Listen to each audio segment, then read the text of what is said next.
camera on and working? Yeah, for sure. So all you need to do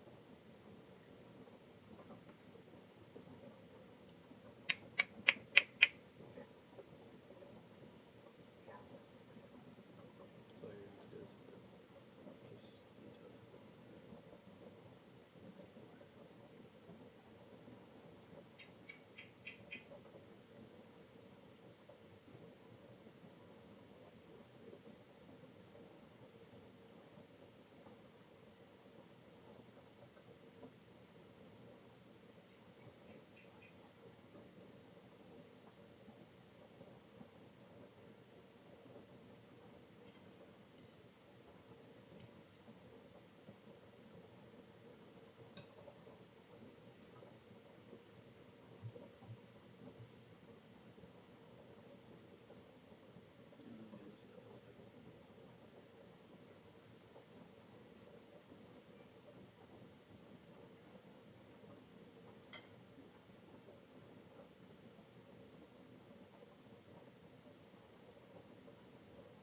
Do I hit anything?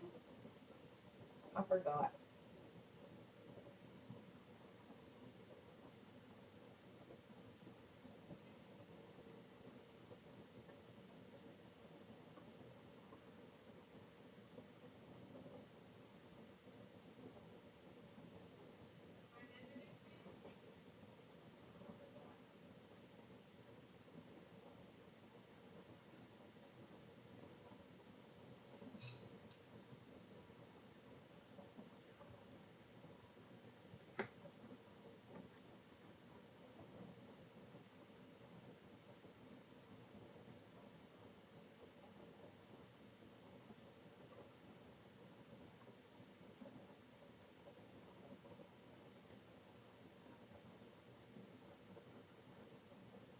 But now,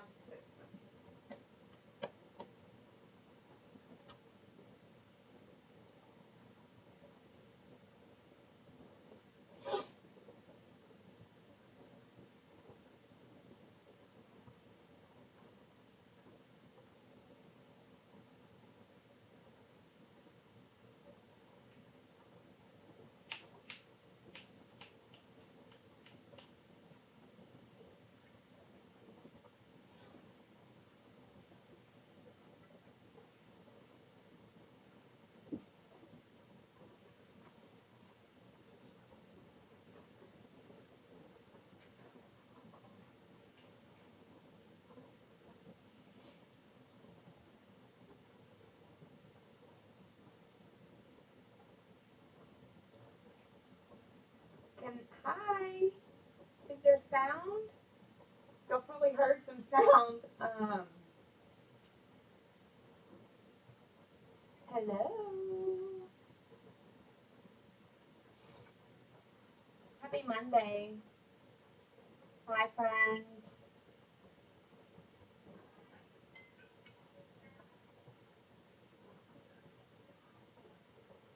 How is everyone today? How is your Monday so far? Hi, Desiree. 10/27/06.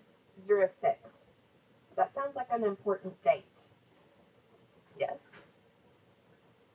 Of what? Can you share?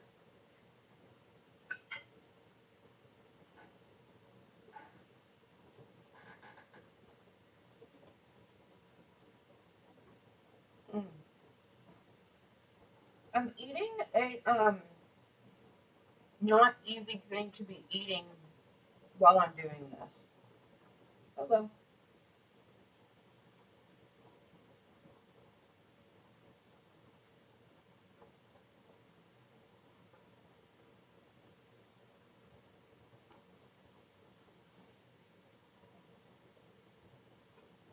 Well, y'all can hear. That's good. Grab your. So it's lunchtime for me. So if it's lunch for you, grab your lunch. It might not be quite. It's your birthday. Okay, that's happy early birthday to you. I wish it was closer to that date. Happy belated birthday. We're closer to it on this side than approaching it. So hope you had a good birthday. Hi, grab your lunch, your whatever, dinner, snack, breakfast. I know we have people from like all over the place, which is really fun. Um, so it's not like always, we're not always in the same time zone.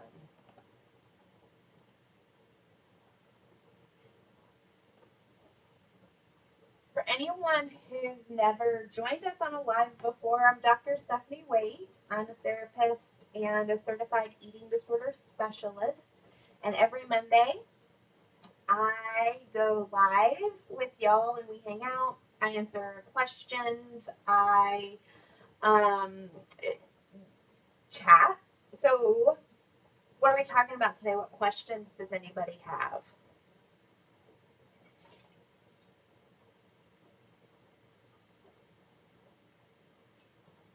So,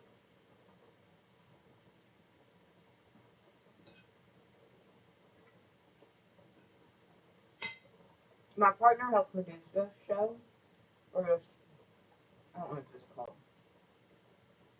And, um, oh, sorry.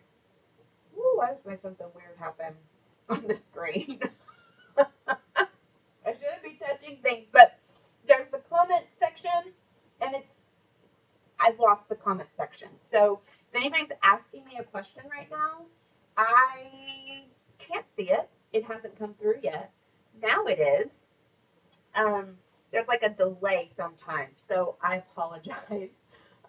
If anybody's asking me any questions, I'm not ignoring you. And I don't know how to get this off the screen now. So there, I fixed it. Cool. You like the room I'm in? It's super cute. This is like our home office, I guess. Our home, like, I don't know, get shit done room, hangout room. My partner works from home, so this is like he's in here all the time.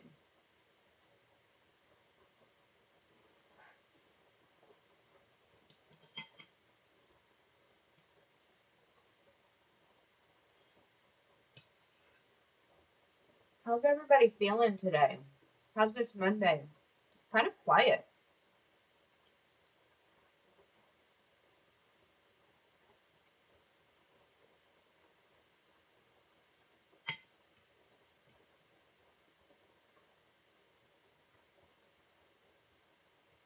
And I apparently don't have anything to talk about today because I'm usually rambling on this thing and I don't have much to say today. You're taking a course and you have to log what you eat and it's overwhelming for you. Well, certainly, yeah, that is overwhelming. So I work with college clients in my practice and sometimes like if they're like public health, this comes up, some health classes, this comes up, even some psychology courses I've seen this come up where they listen, you can tell your professor you can opt out of this exercise. If it's a grade, I've worked with my clients. How can you talk to your professor to get it excused, get it modified, or not do it at all because your mental health and emotional health is just as important as your grades, if not more important than your grades. So, um, if it's going to be something that's really triggering and hard for you and you're in recovery and it's just a hard thing to balance, it's not, I don't even know why your professor needs you to do it. It doesn't even, I can't think of a reason why. Um, so it's kind of like a bogus assignment anyway.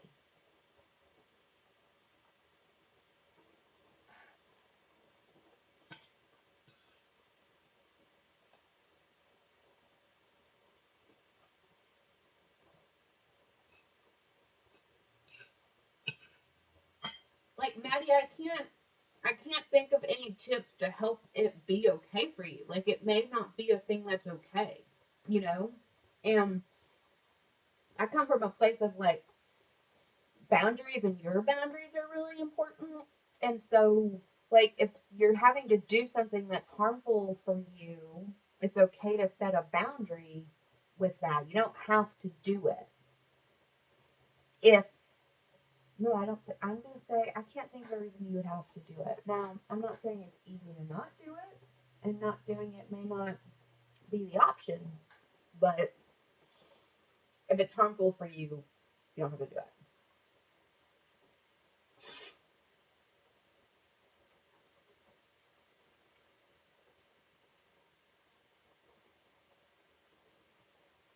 It's quiet everywhere today. Is it just me?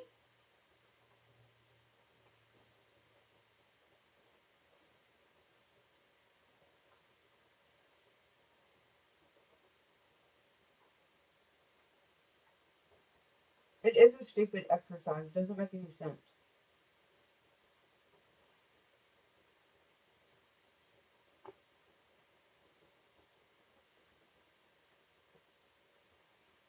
I hear stories all the time of like the trauma caused by like these classes sometimes, like PE class, just the things that were asked of kids. I remember when I was young, these fit tests were a big deal, and how like hard and traumatizing that was for some people, and the shame and the embarrassment they experienced because of like comments. And I'm sorry if anybody experienced that shame or had those, embarrassing, humiliating moments in PE class. It shouldn't have happened.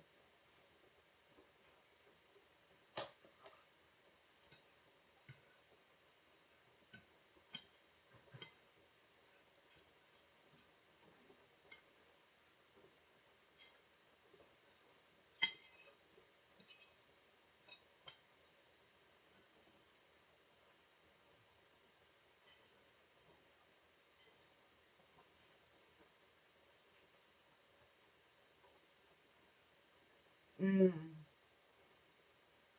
Chelsea, you're leaving for the army.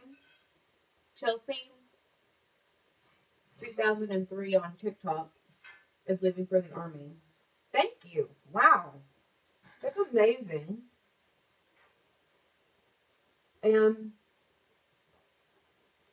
certainly could be a motivator in getting help, trying to get out of your own way, trying to, it's certainly like a motivation to want to like feel like you're in a better place before you start the army. I don't know why they advocate diet apps in colleges either.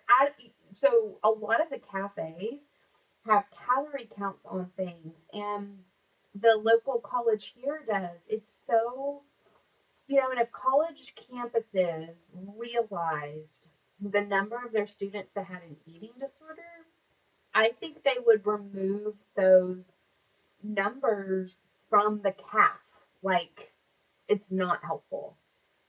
You're eating a cooked meal.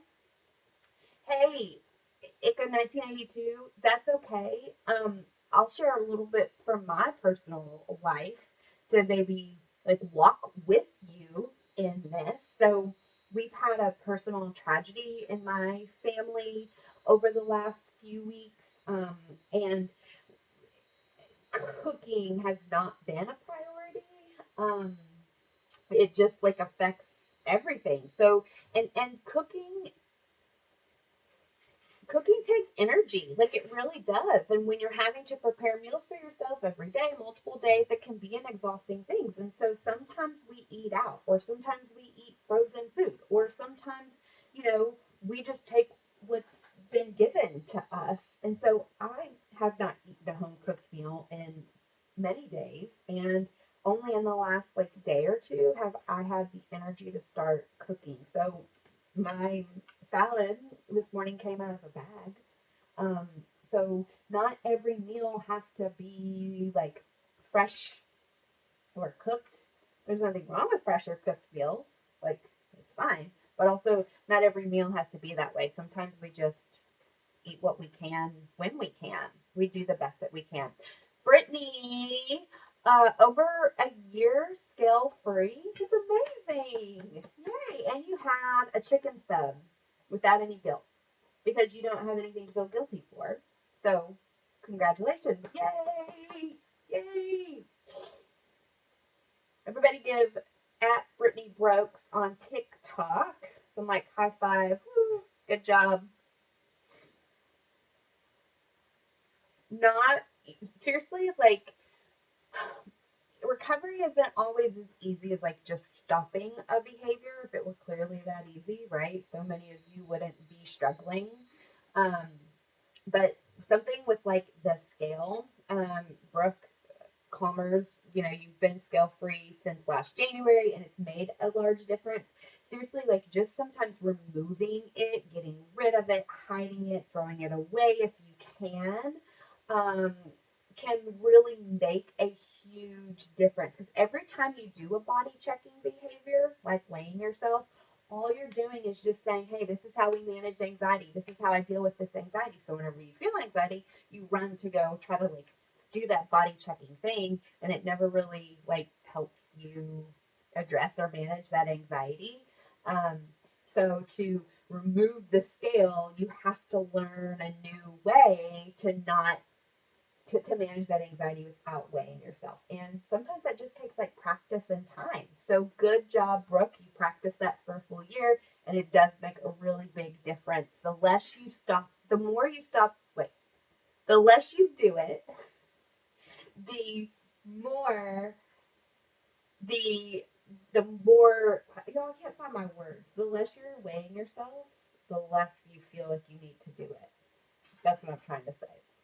How do you stop comparing yourself to eating to others people's eating? Pay attention to your plate only. You're in your body, your brain, it's your cells, your DNA, your blood, your energy, your breath, your day, your life. So I was thinking about this whole thing on like why we can't compare ourselves to other people.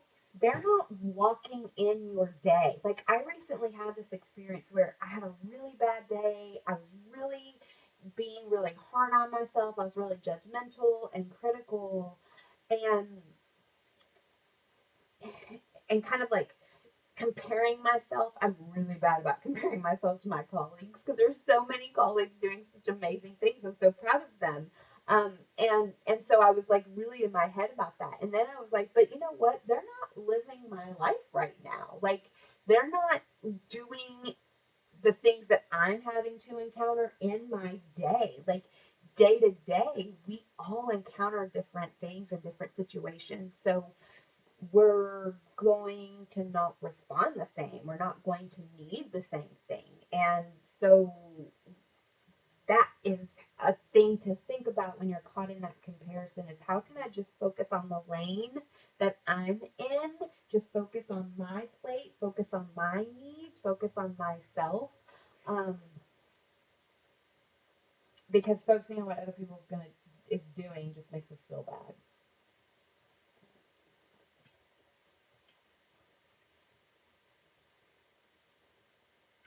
Right. When you weigh yourself, when you keep weighing yourself, Brooke, that's exactly what happened. You just kind of keep obsessing about like how can I that number, right? Whether it's a number that is there or a number that you think you need to get to.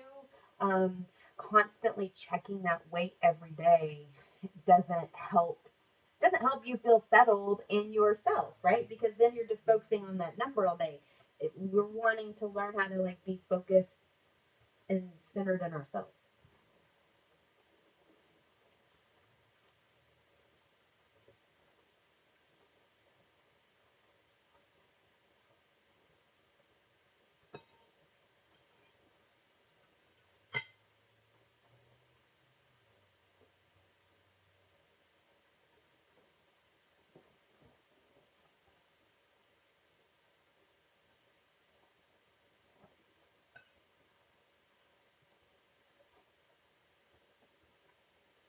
Has anyone had snow yet? We haven't.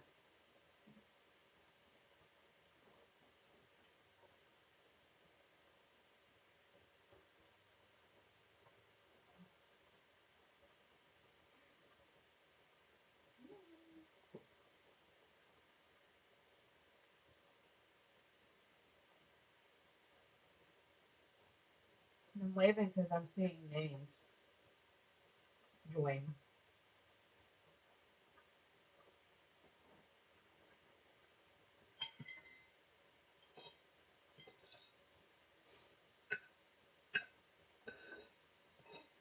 Anybody want to celebrate anything? Anybody kind of celebrating, like, I don't know, a recovery milestone, a step, a challenge?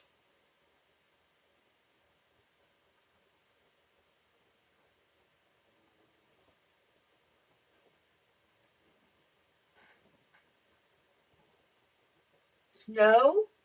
You're snowed in? And you had it in Germany? Wow, that makes sense. I'm in Texas. We don't get a lot of snow.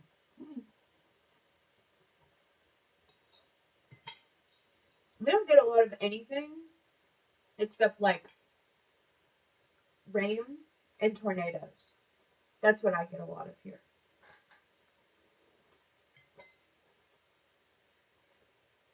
No snow. Amy, Soccer Girl 042291, where are you located?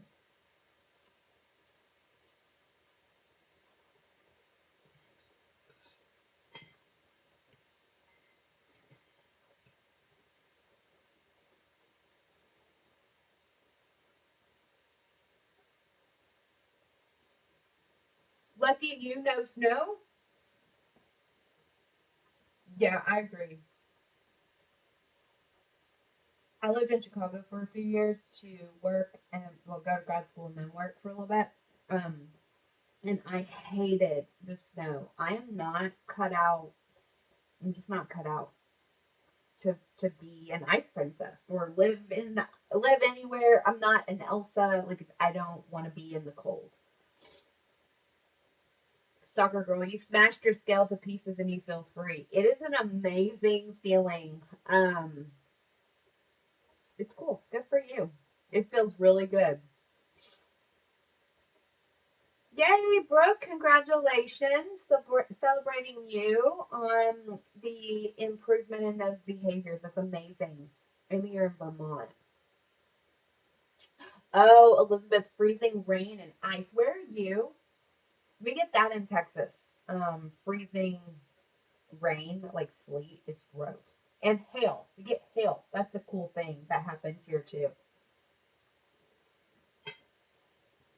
Mm, Ohio. Mm.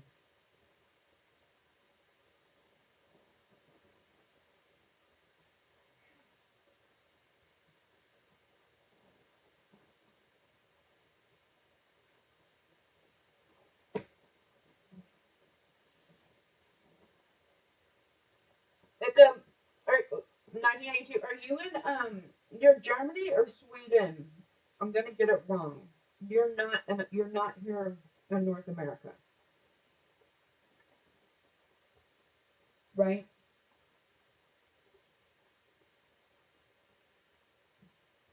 Mm. Brittany Brooks. New York has pretty snow right now. Hmm.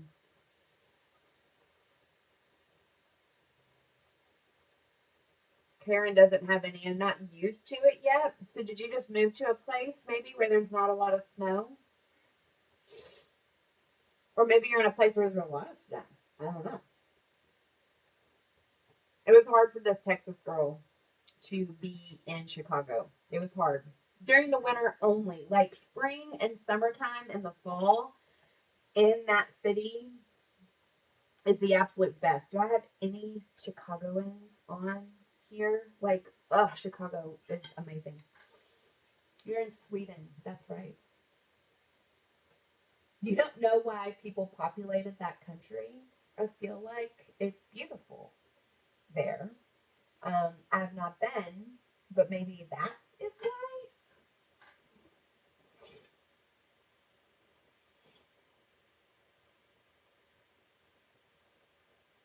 That New York snow must be fresh because if it's been like that was the worst part. Okay, great. A snow is nice. It's beautiful, right? When it's fresh, who doesn't love fresh snow? Even this Texas girl loves um, fresh snow.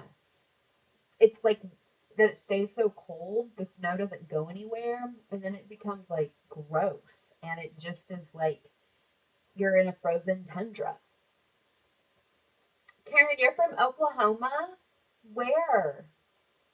So I'm in a town called Sherman in Texas, and like we're literally what 20 minutes ish from Oklahoma. Like we're right on the border. So we like I know lots of Oklahomans on the south side of Oklahoma. You're in Minnesota now. Certainly a lot of snow there. Yeah. Ooh, it's cold there.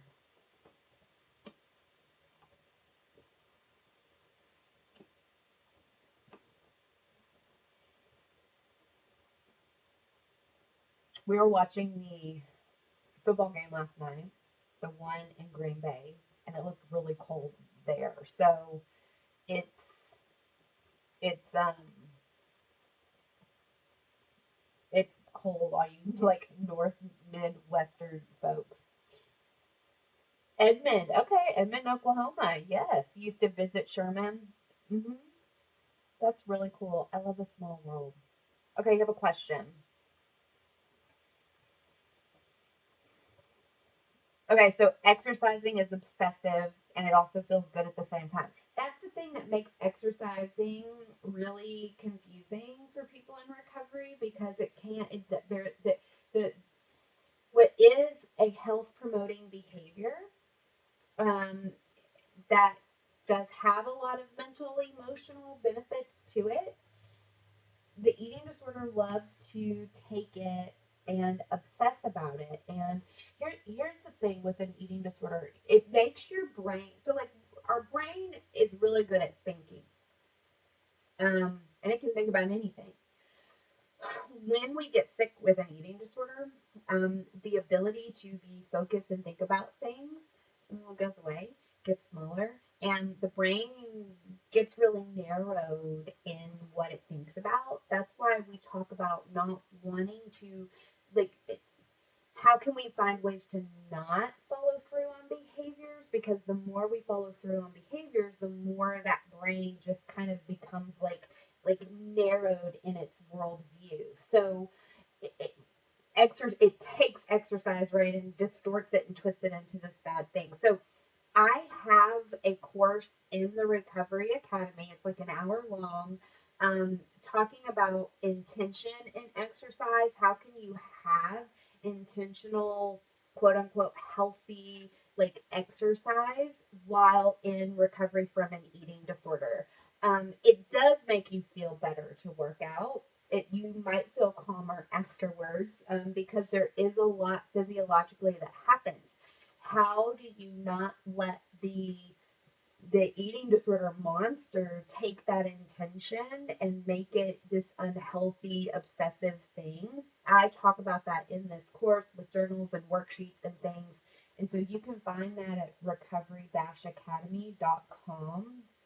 Any member of the like monthly recovery academy, not only do you get like all those other perks of like the support group and all kinds of great stuff, um, that course is available for folks to to check out.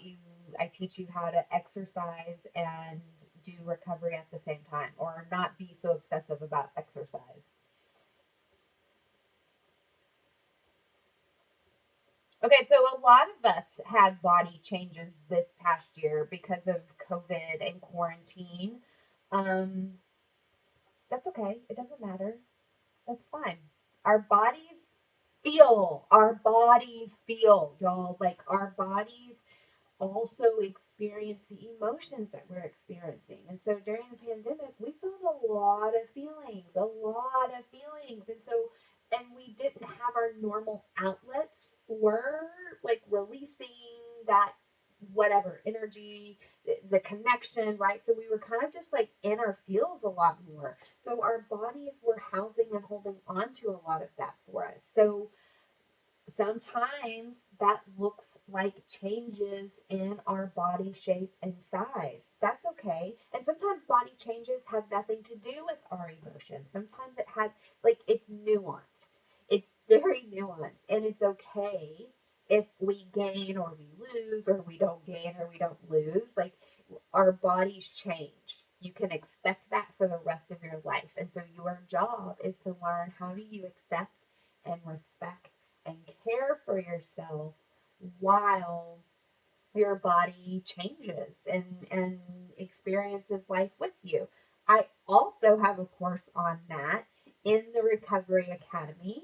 I teach you how to accept your recovered body, right? And when it changes and when it feels and when it, when you have those awkward days, when you have those, like anxious days, those guilty days, those shameful days. Um, I have a course on accepting your recovered body also in the Recovery Academy. Y'all, the Recovery Academy, I teach y'all everything I know about the treatment of eating disorders. And then I give you like worksheets and tools and handouts and things to help you deal with that. So every month I teach y'all or offer y'all a new like recovery. Like we kind of choose a topic or an issue that the community is dealing with collectively, and then I teach you. And there's over 2 years worth of content currently in the Recovery Academy. So like over 24 like eating disorder courses. Plus, you get group support, you get support from me, you have a coach that you kind of can connect with, so you'll get a lot. Hi, the caffeinated sloth. You made it. I'm so glad you made it, even though work was busy. You are here.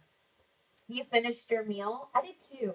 I had I was able to eat before and finished up while I was on, so I'm glad I don't have to balance eating and talking with you guys. You've been doing really well in recovery, Amy. Moving to twice a month for one. Yeah, sometimes that happens, right? We get better and we can kind of like, I have lots of clients, they'll kind of see me a little less. And then sometimes life gets hard and I work them in to see them a little bit more. But that just shows that you are making progress right now, and that matters, and that's important, and so good for you. Congratulations. Yay, Amy, you finished your lunch. Hmm. I know. I'm so proud of everybody finishing their meals. This is awesome. This is why we're here.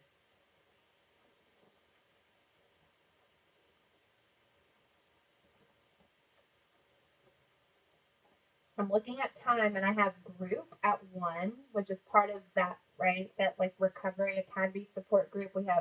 We have some lunchtime groups, but we also have some evening groups. So I know not everybody's available at that lunch hour, so we have some evening opportunities for people to get some support, and I have that in a few minutes. So I'm going to answer maybe one, maybe two questions, depending on like.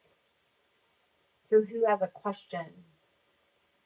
Day 25 of no behaviors. That's amazing. Don't get caught up in streaks. Okay, I know streaks can feel really helpful. Um, we're allowed to have days where we struggle. Okay, be proud of having those days of like, you know, having a good time, and keep keep doing the best that you can, right? I also am just saying our brains, because it can get really rigid and focused, the streaks, we want to not put our worth and value in that. Just use it as a sign of, hey, I can do this. Any final questions or kind of shout outs or comments before I have to go get ready for group for the day? anybody thinking about the support options for the Recovery Academy, we also do like a book club. We're finishing up. We didn't read it. We are watching Salt, Fat, Acid, Heat on Netflix. Um, we did that, and we're about to pick a new book. So if anybody is wanting to read a recovery book with a group of warriors, um, y'all are welcome to join us. We start the next book in February, and I don't know what it is yet because we're going to kind of vote. How do you know that you really need help? Elizabeth Grace 1-6. Because you're asking that question. There is a thing, it's a diagnostical clinical term, and I'm going to butcher the name of it, but it starts with an A, and I'll look it up and I'll say it right. But and it is kind of this idea that like I'm fine, there's nothing really wrong with me, but really like you are really sick and you're really not okay. People with eating disorders have a high incident of that. So it's very common to think you're fine and you're okay and you don't have a problem when really you do. So if you're ever asking that, you need help. Go get help. It's okay. What's my favorite dessert? Tiramisu. Love it. So good. Hey, Tiffany Rowe. Hi. I feel that's exciting to see you here. What's up? Shout out for every dog. Do you mean like animal dogs? Because I think we need to give more of our animal dogs, pet dogs, more shout outs. Because where would we be without our little fur babies? You know what I mean? Mine is laying here. Finlay, come here.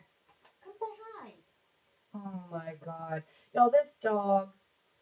I wish you could see it. I wish I could move the camera.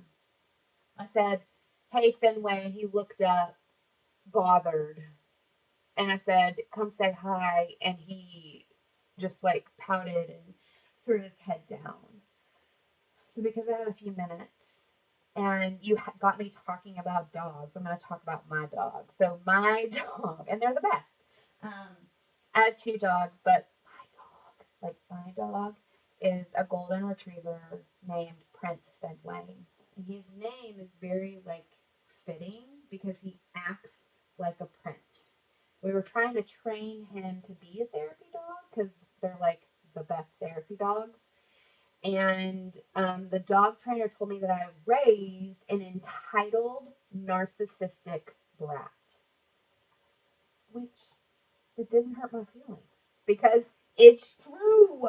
He is entitled, he's very handsome, and he is a brat, as evidenced by lying here and I'm asking him to come tell you hi, and he just pouts and stays in one spot. So I'm sure Fenway will make an appearance.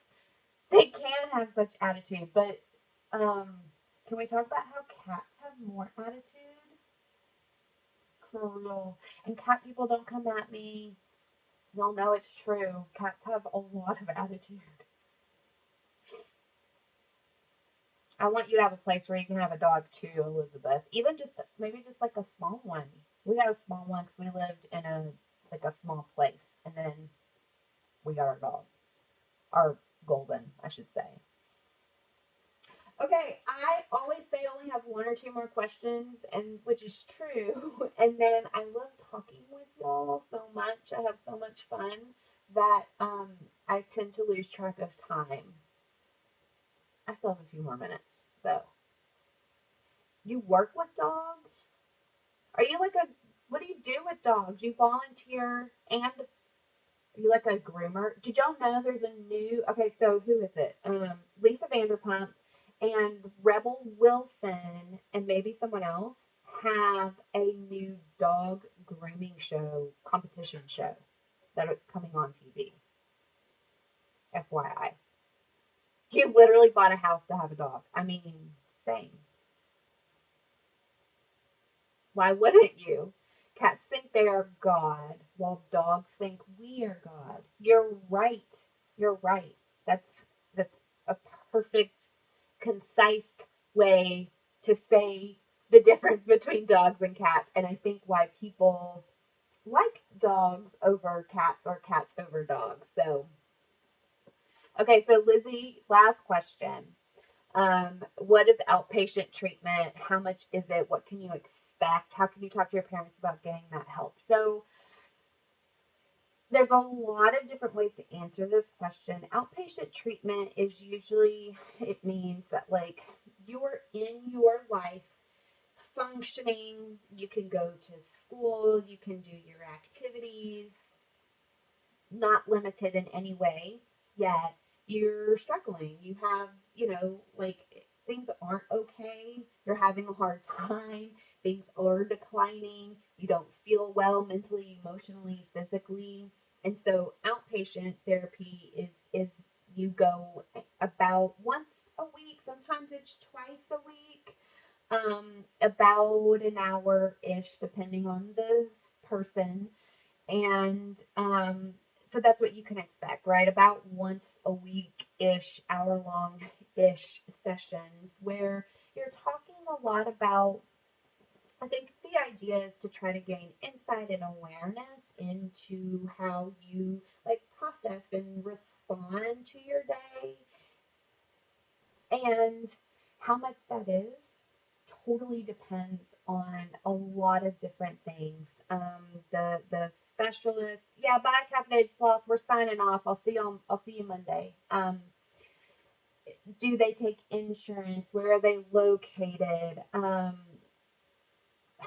A great place to start, and I actually have a video on my TikTok. You're on my You might find it on my reels, but the full video is on my TikTok, hey Dr. Steph, where I just play it for your parents, and it's me saying, hey, the person sharing this video with you loves you, and they trust you, and they're sharing with you that they have an eating disorder or they have food and body issues, and so your job is to love them, support them, and to get them help. And here are some places to get some help. Recovery-academy.com is a great outpatient resource for people. It's a great resource for people who are transitioning between levels of care. It's great for somebody who may have a therapist but doesn't have an eating disorder specialist. Maybe you have an eating disorder specialist and you're wanting a little bit more like support. Um, though that's what the Recovery Academy was designed for, was to help kind of fit in those gaps, where people aren't able to access treatment or help easily.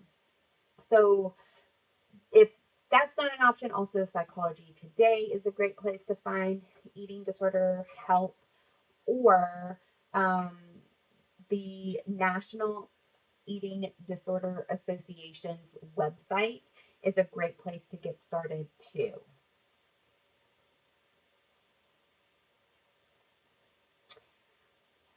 Okay, my friends, I love this time with y'all.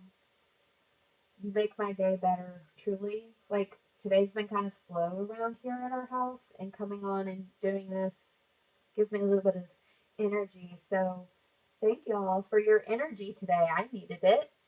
Um, I'm gonna go get ready for group. So I will see y'all next week. If anybody wants to join the support group, check out recovery-academy.com and check out the different membership levels for that support. But we're starting in a few minutes, so I'll see y'all next week. Bye.